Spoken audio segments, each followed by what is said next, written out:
ஏழேல கிராமத்து குடிசையிலே கொஞ்ச காலம் தங்கி பாருளே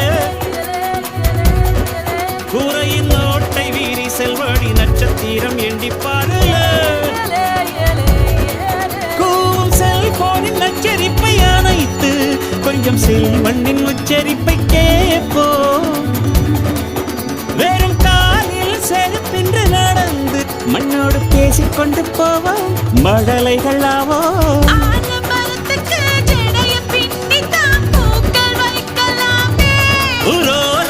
ஐயனாரிடம் கத்தி வாங்கித்தான் பென்சில் சீவலாமே